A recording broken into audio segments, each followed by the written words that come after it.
Hi, it's Emma from Main Street Me by Travel Counsellors. As you've probably all seen by now, there are some changes coming to the way people can skip the lines at Walt Disney World. I'm going to try my best not to refer to the old systems too much because although a lot of us have used them before, there are also many people in this group who have never been to Walt Disney World before, or they're going on their first Disney holiday, so it'll be irrelevant to them. So I'm going to do my best to talk about this as a completely new system to us all.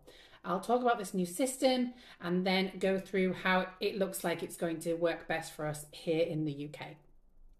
So if you're someone who prefers or needs to skip the lines, then you might want to use this optional add-on service, which from July 24th, 2024 will be known under the name Lightning Lane Passes, because the fast lane at Walt Disney World are called Lightning Lanes.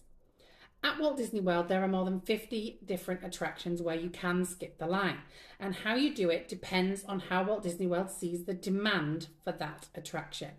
So to begin with, we have 50 attractions across the 4 main theme parks that you can book the Lightning Lane for under what is now called a Lightning Lane Multipass, or you might hear me say LLMP. The general gist is once you have purchased an LLMP for the day, you can book as many Lightning Lanes as you can fit into that day, once per attraction.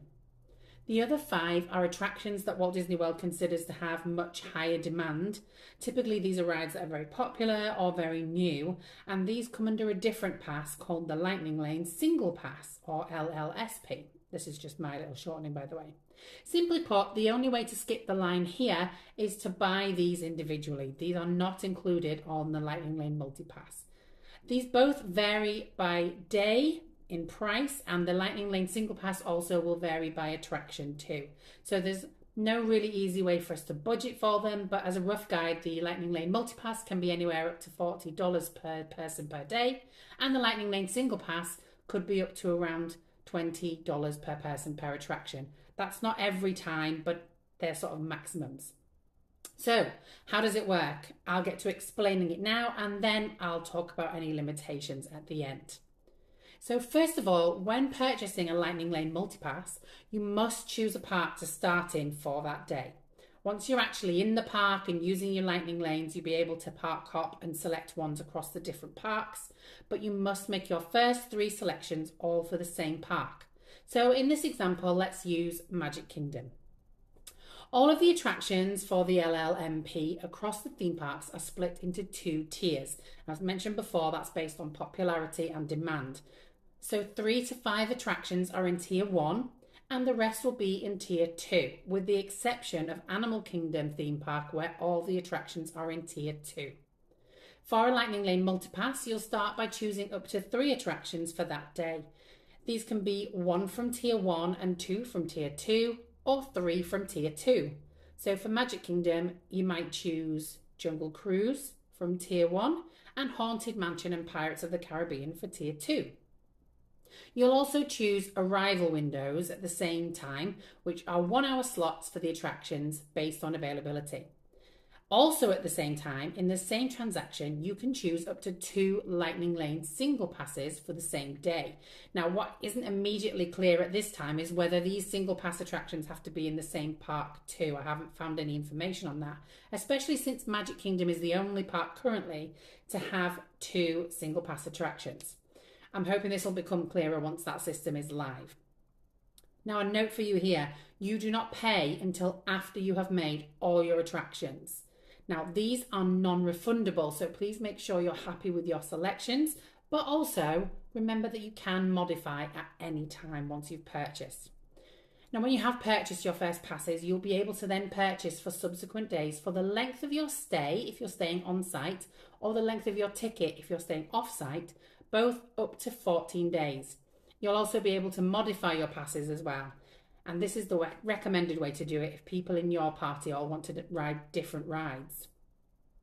Once you all have your passes set, they're going to appear in the Lightning Lane Passes section of your My Disney Experience app, which will update on the 24th, and you'll be able to modify arrival times and attractions there.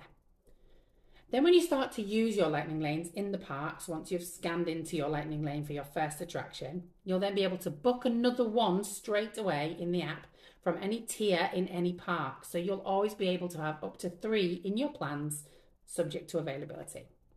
So that's the general gist of how these work.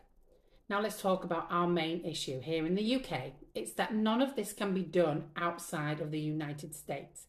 There's no indication that a VPN is going to work, as most VPNs only disguise your IP address, and as this system is app-based only, we need a VPN that works on disguising your GPS. These tend to be Android only or can be quite costly. It might still be doable, but we'll have to wait and see.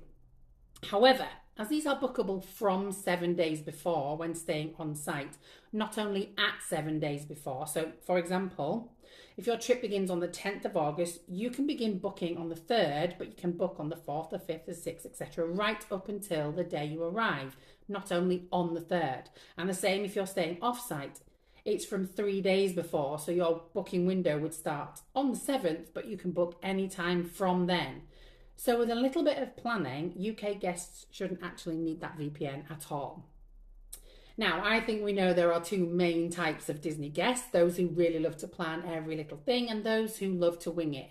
For the wingers, these changes might not make too much of a difference anyway, but for the planners, like me, this is just going to add an extra step into the planning. So, as mentioned earlier, when pre-purchasing these passes, you can purchase your entire stay up to 14 days in one go. So my recommendation is this: if you want to take advantage of pre-purchasing these passes, then at some point during your planning stage, have a nice chat with your travel party, make a plan of what lightning lanes and preferred arrival windows you want to book, starting from the end of your trip, working back towards the beginning to give you the best chance of getting those tier 1 attractions and single pass lightning lane attractions. Decide whether you're definitely going to want it every day, because remember, this is a non-refundable product.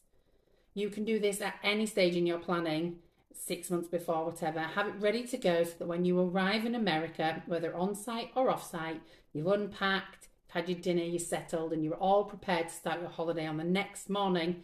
Then you take a little bit of time and start booking those passes for your whole trip.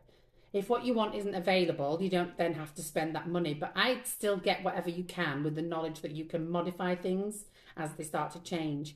Just spend an hour or so on that very first night there, booking those lightning lanes, and enjoy. And don't forget, you can always purchase these passes on the day too. It just might mean a little more fiddling about on the app to get those tier 1 attractions.